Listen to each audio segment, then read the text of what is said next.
Hello guys, in today's tutorial I'm going to be showing you guys how to create this pendulum swinging animation that switches whenever it crosses the back of any of our characters, the characters we have here. And as usual, this tutorial was inspired by a video from Vox, why US election only gives us two choices. Established parties. But if Congress And this is actually the second tutorial I'm making from this video, and I'll also be making a third one. So you don't miss out, please do subscribe and like this video so you get our tutorials in the future. Thank you. So inside of After Effects, I've already created a composition that is 920 by 1080 already, so you can use whichever resolution you want. So the first thing we need to do is I'll bring in our background, and all the assets I'll be using here, I will upload them online and so that you can use them in case you want to follow the tutorial. So I'll just drag down this background of the White House that I've downloaded, and so after that we don't really need to do anything to this. We just click off, make sure no layer is selected, then go down to your pen tool and turn off the fill, and bring up the stroke,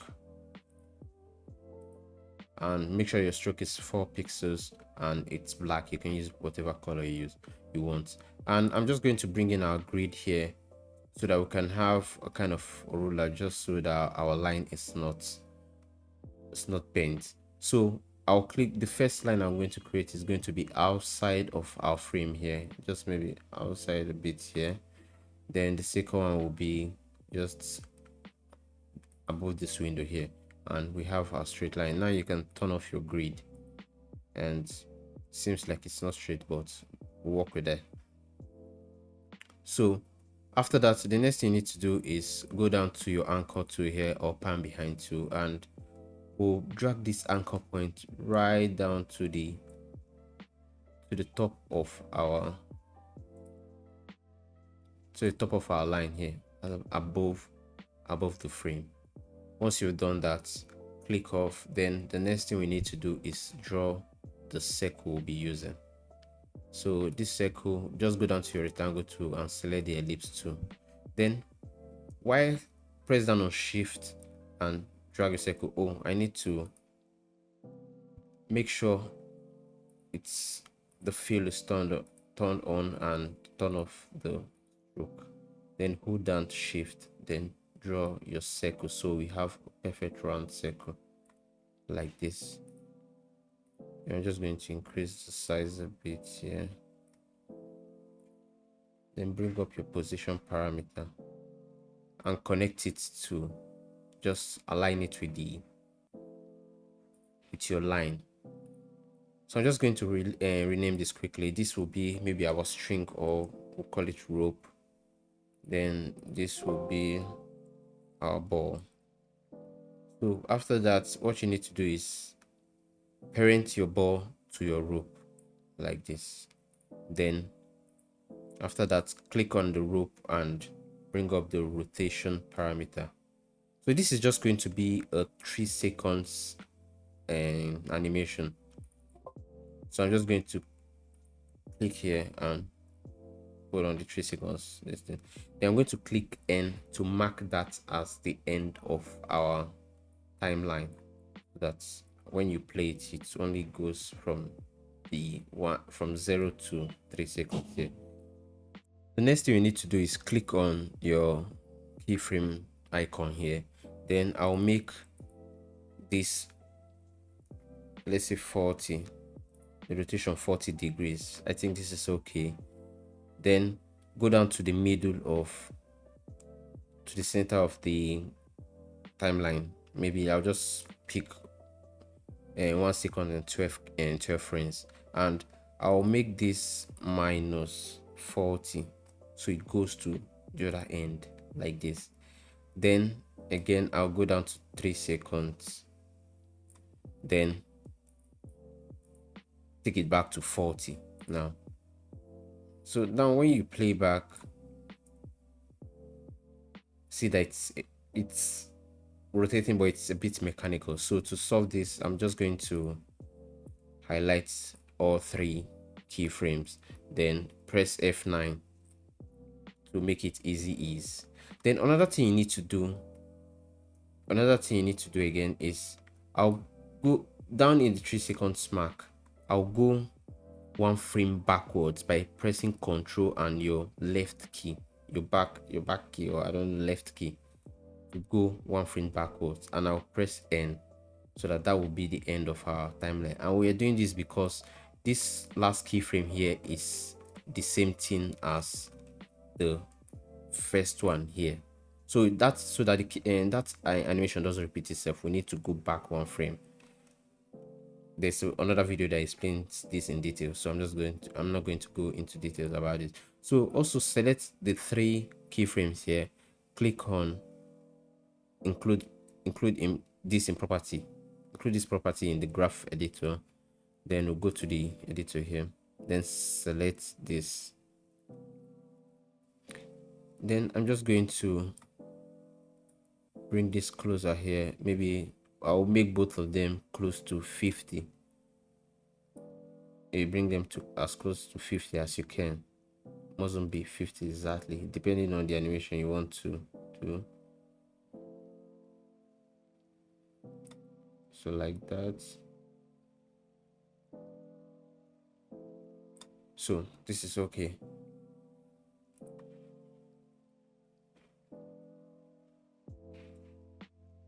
So now when you play back, you see that it's smooth and very easy. That's okay. So the next thing we need to do is bring in our logo, the logo of the Democratic and the Republican Party.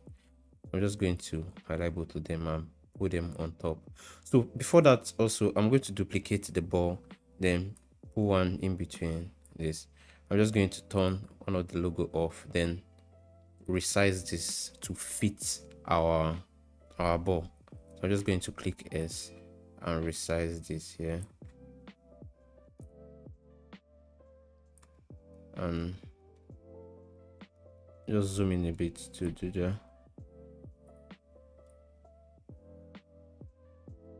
And this should be okay. So I'm just going to turn that off and do the same thing for the second logo, which is really big.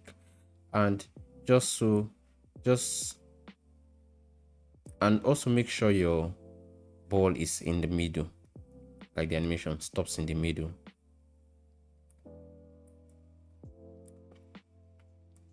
This is really hard to fit in.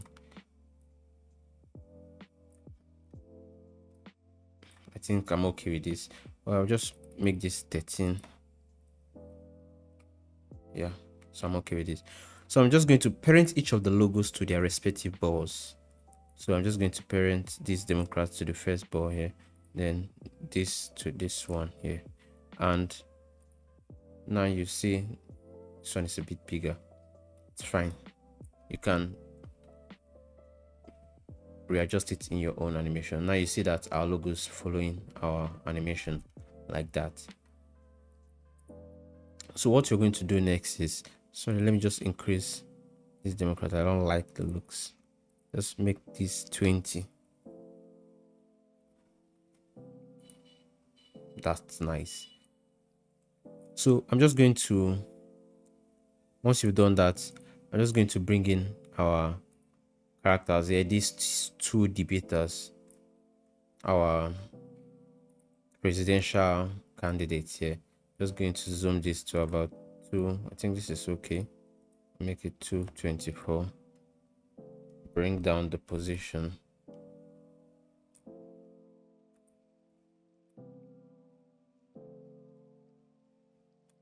Oh, there's something I need to do. I need to separate the layers. So I'm just going to import that separately. I'm going to import it as a composition, leave the layer size. So now when I bring them in, they are separate. So that's, I forgot to do that. Put it on top here.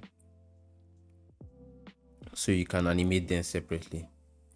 I'm just going to click the both of them. Here's our second.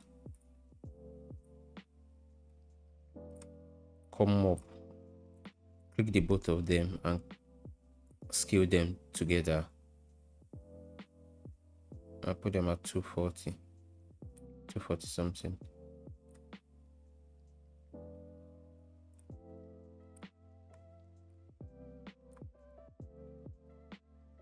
This is still pretty big.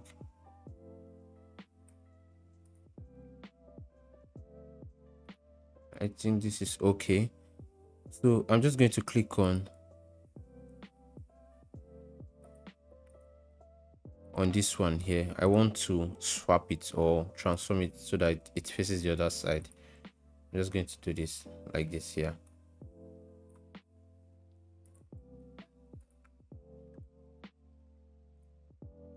Now this is fine.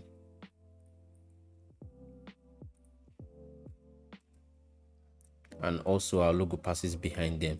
So here is to a quick animation that we're going to do now. And also, before we move on, each of the logo should be below the ball,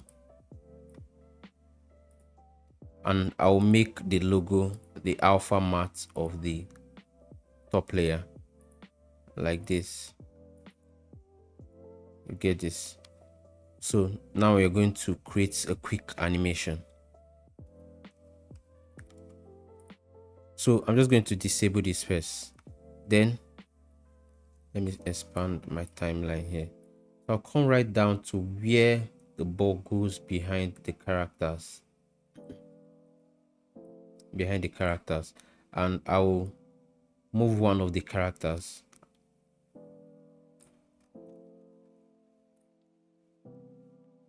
Then I'm going to click Ctrl Shift D to split the second one.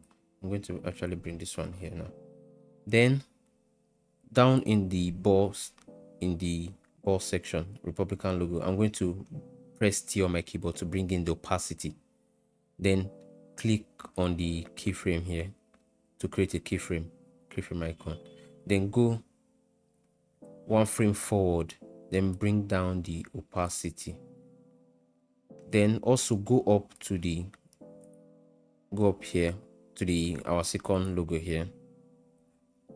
Go back one frame forward where this one stops and bring in our opacity. Click on your keyframe timeline here. Then bring down the opacity. Then go one frame forward. Then make that 100%. And you see that when it crosses, it switches to this one here. So when it comes back again, here, now I'm going to click on this diamond shape here to make another keyframe. Then go one frame forward and make that 0, the opacity 0.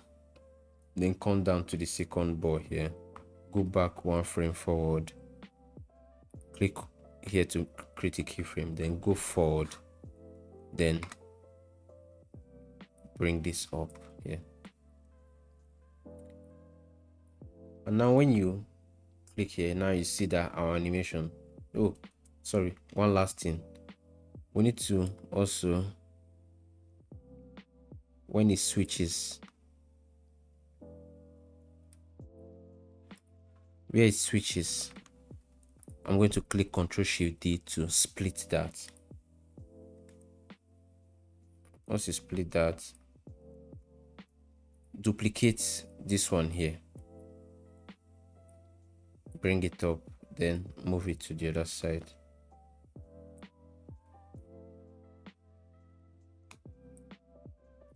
Now when you play back, you see that we have a nice animation here that switches when it crosses each of the characters.